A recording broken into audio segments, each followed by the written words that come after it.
అసలు 3 నెలల ప్రెగ్నెంట్ అమ్మాయిని ఎలా చంపారు మీరు? అసలు మనుషులేనా మీరంతా?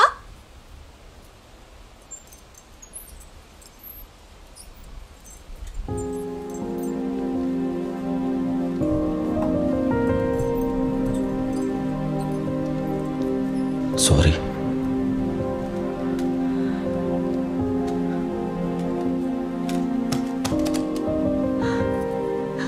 మీకు క్లియర్గా చెప్పాను కదా సార్ నా ప్రాబ్లం గురించి. మరి నన్ను ఎందుకు ఇరికిచ్చారు? 3 మర్డర్ కేసులు ఇరికిచ్చారు. నాకు లైఫ్ ఉంటుంది కదా, 3 కేసులు మీరే ఇరికిచ్చారు కాబట్టి మీరే నన్ను బయటపడేయండి. అప్పటిదాకా నేను ఎక్కడే కూర్చుంటే ఎక్కడే కదలను.